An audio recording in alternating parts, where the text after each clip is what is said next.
Hello. I did not just get back from seeing something because what I'm reviewing is a TV show.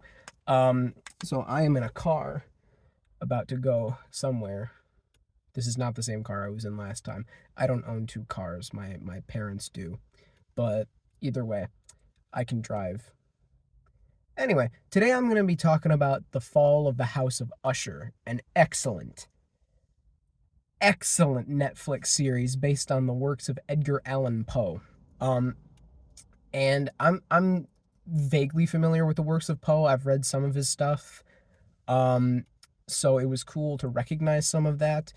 And what Mike Flanagan, who I haven't seen any of his previous stuff, but he is a horror legend as of the last few years, he is able to weave in these stories very well and kind of like seamlessly.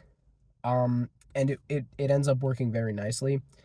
The performances are exceptional. Like I the kid from ET is in this show. And I haven't seen ET in a while, but even that there's 40 years between now and ET, I did not recognize him. And like I found out after I'd finished the series and I was like, that guy?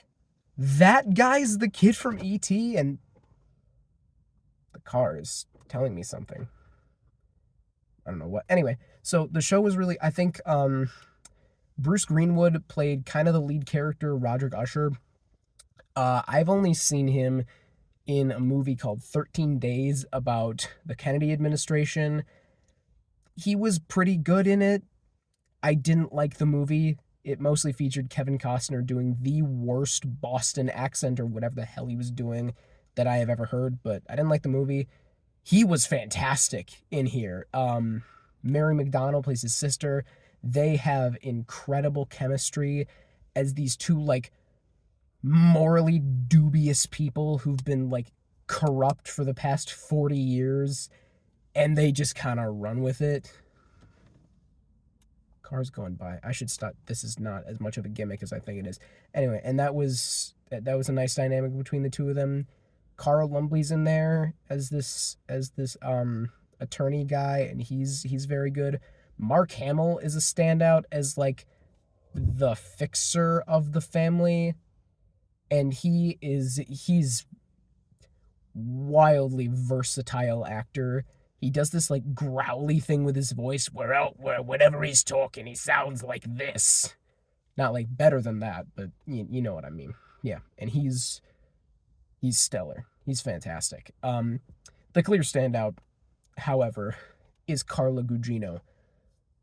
Wow. Like I haven't seen much of her stuff, but really the main thing that comes to mind when I think of a performance of hers is Night at the Museum, which it it was kind of fun to be thinking about that and then to watch her in this where she plays like this villainous character who we don't I don't want to spoil anything, but like we don't quite know what she's up to, and she's so good in every single scene, and just like every time she shows up it's like whoa, she's fantastic.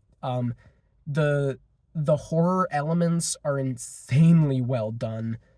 Um and it's just got this incredibly dark tone to it while at the same time being like incredibly compelling, where you got all these kids and they're all kind of terrible people, but the show just kind of, it has incredible writing, and you find out pieces of information as it goes along, and I really like it when shows do that.